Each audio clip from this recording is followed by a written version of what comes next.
Hi friends, welcome to Sharon vlog. இன்றைக்கி நம்ம ஷேரன் விலாகில் 10 நிமிஷத்தில் இன்ஸ்டண்ட்டாக சூப்பரான டேஸ்டி டிஃபன் எப்படி பண்ணுறதுன்னு தான் இன்றைக்கி நம்ம பார்க்க போகிறோங்க. அதுக்கு முன்னாடி நீங்கள் இப்போ தான் நம்முடைய சேனலை ஃபஸ்ட் டைம் பார்க்குறீங்கன்னா சப்ஸ்கிரைப் பண்ணுங்கள், பக்கத்தில் இருக்க பெல் சிம்பிளை கிளிக் பண்ணுங்கள்.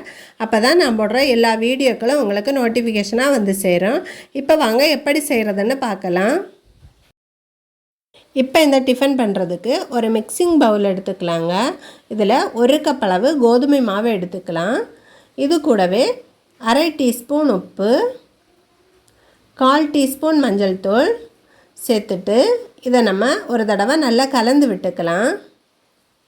இப்போ இது கூட ஒரு அரை கப் அளவு தண்ணி சேர்த்து சப்பாத்தி மாவு பதத்துக்கு இதை நம்ம பிசைஞ்சு எடுத்துக்கலாம். நல்ல சாஃப்டான சப்பாத்தி மாவு பதத்துக்கு இதை பிசைஞ்சு வச்சுக்கோங்க. இந்த மாதிரி நல்ல சாஃப்டாக மாவு இருக்கணும். இப்போ நம்ம ஸ்டஃபிங் ரெடி பண்ணிக்கலாம். அதுக்காக ஒரு மிக்சிங் பவுலில் ஒரு பெரிய சைஸ் உருளைக்கிழங்கு நல்லா வேக வச்சு தோல் எடுத்து வச்சுருக்கேன். இதை நம்ம நல்லா மசிச்சுக்கலாம்.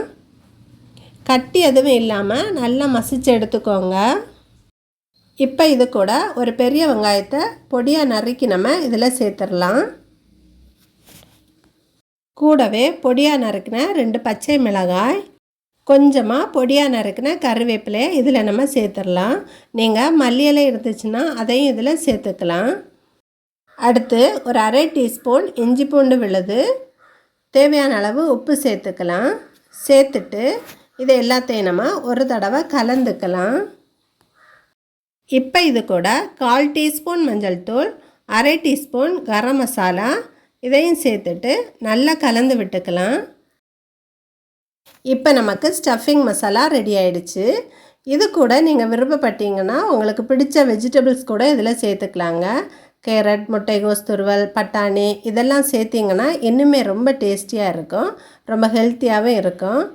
இப்போ நம்முடைய ஸ்டஃபிங் ரெடி ஆகிடுச்சு. இப்போ கொஞ்சமாக கோதுமை மாவு தூவிட்டு நாம் ரெடி பண்ணி வச்சுருக்கிற மாவை நான் இப்போ அப்படியே திரட்டிக்க போகிறேன். சின்ன சின்னதாக உருண்டை பிடிச்சி தேய்க்காமல் நம்ம பிசைஞ்ச மாவை அப்படியே நாம் சப்பாத்தியாக திரட்டிக்கலாம்.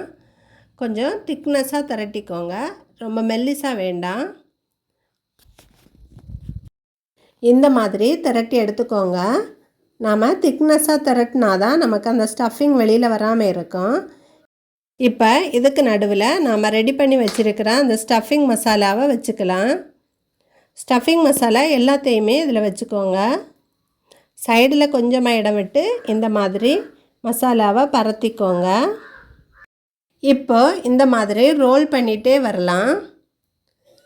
கொஞ்சம் லைட்டாக திக்னஸாக இருந்துச்சுன்னா உங்களுக்கு இந்த மாதிரி ரோல் பண்ணுறதுக்கு ஈஸியாக இருக்கும்.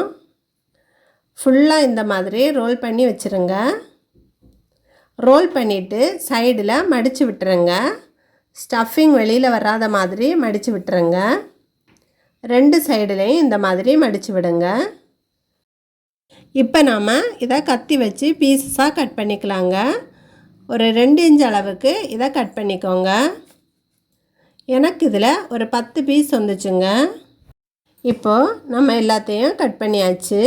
இப்போ இதில் இருந்து ஒரு பீஸ் எடுத்து இந்த மாதிரி உள்ளங்கையில் வச்சு இந்த மாதிரி அழுத்தி விட்டுக்கோங்க. நமக்கு ஸ்டஃபிங் மசாலா வெளியில் வராது. இந்த மாதிரி எல்லா பீஸையும் நம்ம ரெடி பண்ணிக்கலாம்.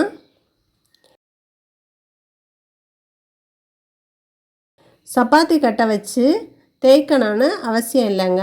இந்த மாதிரி கையில் வச்சு அழுத்தினாலே போதும். பாருங்கள், எல்லாமே ரெடி ஆயிடுச்சு. இப்போ இதை ஃப்ரை பண்ணி எடுத்துக்கலாம். அதுக்காக ஒரு ஃப்ரை பேனில் கொஞ்சமாக ஆயில் ஊற்றி அதை நல்லா சூடானதுக்கப்புறமா மீடியம் ஃப்ளேமில் வச்சுட்டு ஃபஸ்ட்டில் ஒரு 4 நம்ம ஃப்ரை பண்ணி எடுத்துக்கலாம். உங்கள்கிட்ட ஃப்ரை பேன் இல்லைன்னா தோசைக்கல்லில் கொஞ்சம் அதிகமாக ஆயில் ஊற்றி இதை ஃப்ரை பண்ணி எடுத்துக்கோங்க. இதை நம்ம உடனே திருப்பி போடாத 1 நிமிஷம் விட்டு நம்ம திருப்பி விட்டுக்கலாம். மீடியம் ஃப்ளேமில் வச்சு இந்த மாதிரி நம்ம ஃப்ரை பண்ணோன்னா நம்ம சேர்த்த வெங்காயம் எல்லாம் நல்லா ஃப்ரை ஆகி நமக்கு வெந்து கிடைக்கும். இப்போ நம்ம இதை திருப்பி விட்டுக்கலாம். 2 சைடுமே நல்ல ஒரு கோல்டன் கலர் வந்ததுமே நம்ம இதை வெளியே எடுத்துக்கலாம். இப்போ பாருங்கள், இது நமக்கு நல்லா ஃப்ரை ஆகியிருக்கு. இது நமக்கு வேகிறதுக்கு ரொம்ப நேரம் எடுக்காதுங்க.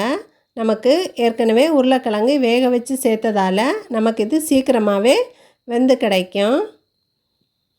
இப்போ நமக்கு சூப்பரான ஒரு டிஃபன் நமக்கு ரெடி ஆகிடுச்சுங்க. இந்த டிஃபனை நாம் இப்படியே சாப்பிடலாம். இதுக்கு சைட் டிஷ்ஷே தேவையில்லைங்க. ஏன்னா இதுக்குள்ளேயே நமக்கு சைட் டிஷ் இருக்குது. நீங்கள் இதை ஈவினிங் ஸ்நாக்ஸாகவும் இதை கொடுக்கலாங்க. வீட்டில் எல்லோரும் கேட்டு வாங்கி சாப்பிடுவாங்க. அந்த அளவுக்கு இது நல்ல டேஸ்ட்டாக இருக்குங்க. இப்போ நமக்கு இது நல்ல கோல்டன் கலர் வந்துடுச்சுங்க. இதை நம்ம வெளியே எடுத்துக்கலாம். நீங்கள் இதை கண்டிப்பாக செஞ்சு பாருங்கள். டேஸ்ட் ரொம்ப நல்லா இருக்குங்க. இது ரொம்ப ஹெல்த்தியானதும் கூட. இந்த ரெசிபி கண்டிப்பாக உங்களுக்கு பிடிச்சிருக்குன்னு நினைக்கிறேன். பிடிச்சிருந்துச்சுன்னா இந்த வீடியோக்கு ஒரு லைக் கொடுங்க. உங்கள் ஃப்ரெண்ட்ஸுக்கு ஷேர் பண்ணுங்கள். செஞ்சு பார்த்துட்டு எப்படி இருந்துச்சுன்னு கமெண்ட் பண்ண மறக்காதீங்க. தேங்க்யூ.